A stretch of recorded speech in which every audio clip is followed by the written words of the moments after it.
vocês estão aí. Galera, sabe o que eu estava fazendo aqui? Contar para vocês. Estava lendo um pouquinho sobre Napoleão Bonaparte. Isso mesmo. Vocês sabiam que Napoleão Bonaparte foi, assim, um dos grandes homens do século XVIII? Isso mesmo. Napoleão mudou a história. Vem comigo, vamos conhecer um pouquinho sobre a Era Napoleônica?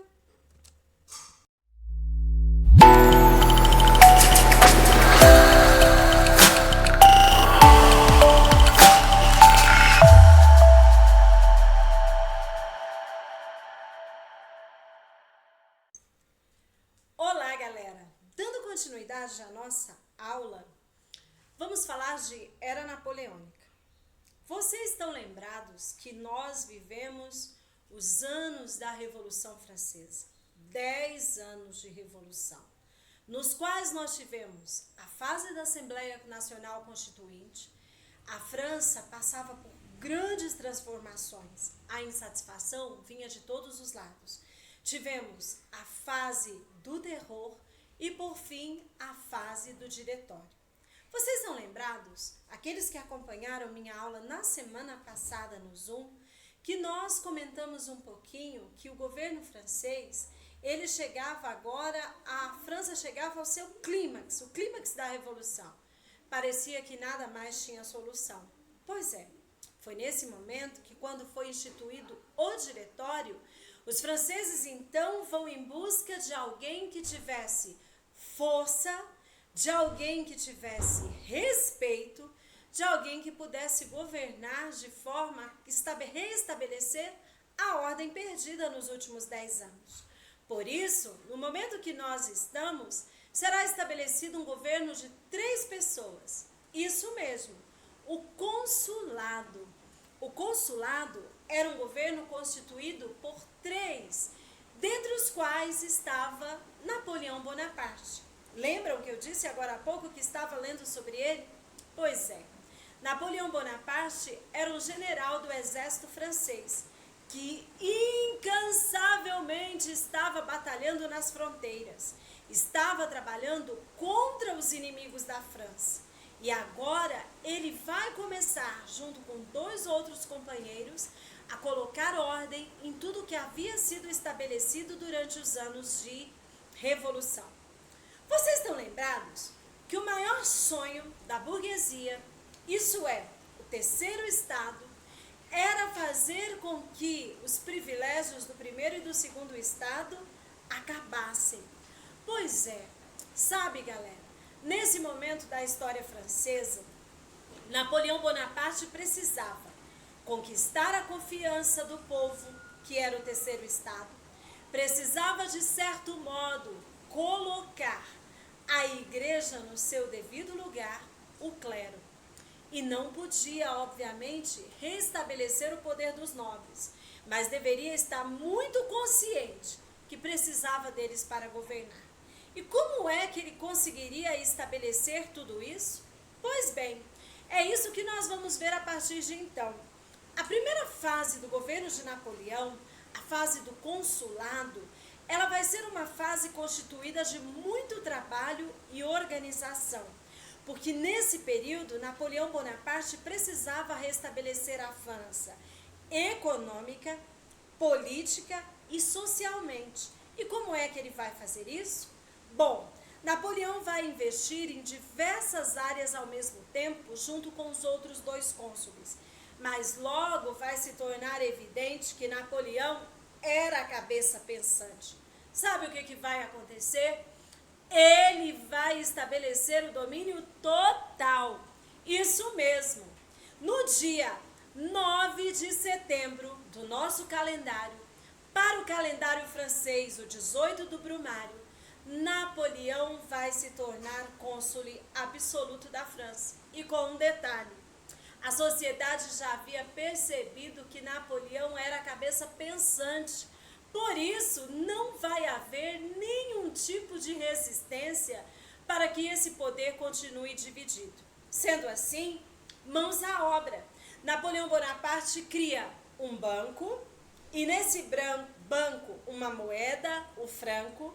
Ele vai investir em obras públicas, para que o povo tenha emprego. Logo então, muitos desempregados vão deixar de ser. Napoleão confisca as terras da igreja, vai estabelecer a reforma agrária na França, fortalece a instrução pública, criando as primeiras escolas. Olha que inteligente, uma sociedade onde a educação ela é prezada, tenderá a ser uma sociedade em constante desenvolvimento. E Napoleão estava consciente que era necessário industrializar o Estado francês, porque diferente da Inglaterra, a França sofria ainda com o atraso industrial. Diante disso, ele vai criar um código de leis chamado Código Civil Napoleônico. O que era isso? Napoleão ele irá estabelecer normas simples, mas normas que dariam um norte para a sociedade francesa. Não demorou muito para que esse homem conseguisse muita popularidade. Ele era visto pelo cidadão francês como o verdadeiro salvador da pátria. Logo, Napoleão começa a pensar mais alto. Ele entende que a França era pequena demais para os seus sonhos.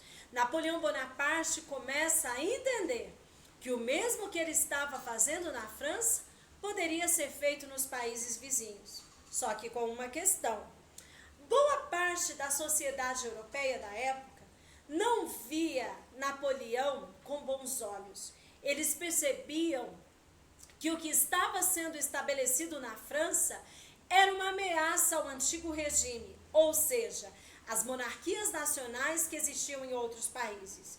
Vai começar agora, então, a segunda fase do governo de Napoleão, o que nós vamos chamar Império Napoleônico. Pois bem, para estabelecer o império, Napoleão convida o Papa para conversar. E o que ele queria? Napoleão vai se coroar imperador da França e, em troca, a igreja deveria permitir a sua coroação e Napoleão permitiria que a religião católica fosse praticada dentro das fronteiras francesas. Apesar do estabelecimento de um Estado laico, ao fazer uma aliança com a igreja, Napoleão estava acalmando os ânimos do cidadão francês e daqueles que viviam fora das fronteiras da França. Pois bem, pessoal, diante disso, começa a expansão napoleônica. Napoleão começa a conquistar primeiro territórios vizinhos, como a Áustria, território da atual Hungria, começa a penetrar territórios da Prússia. E sabe o que é curioso? Ele não vai encontrar resistência popular, porque as pessoas que viviam nessas regiões entendiam que se Napoleão era tão bom para a França, podia ser bom para eles também.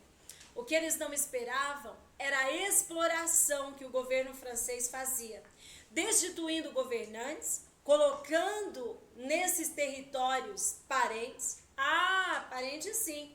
Vocês sabiam que foi Napoleão Bonaparte que inaugurou o nepotismo? Sabe o que é o nepotismo? Não? Nepotismo é a prática de você colocar para trabalhar ao lado do governante ou para governar territórios muito próximos a esse governante, parentes. E foi isso que Napoleão fez. Sabe por que ele fez isso? Porque isso era a segurança que ele tinha de que a arrecadação de impostos e de que também, além da arrecadação de impostos, aquele território estaria durante um bom tempo sob sua tutela. Nos primeiros momentos, isso parecia interessante, porque Napoleão vai começar a fazer as mesmas reformas. Uma moeda forte, criação de empregos, investimentos educacional, investimento em cultura. Nos primeiros anos, parecia um mar de rosas, mas logo isso vai se tornar um pesadelo, quando os cidadãos de outras nações começarem a perceber que todos os seus recursos estavam sendo canalizados para o governo francês. Pois bem, você quer saber como essa história termina? Eu te convido a ver a nossa próxima videoaula.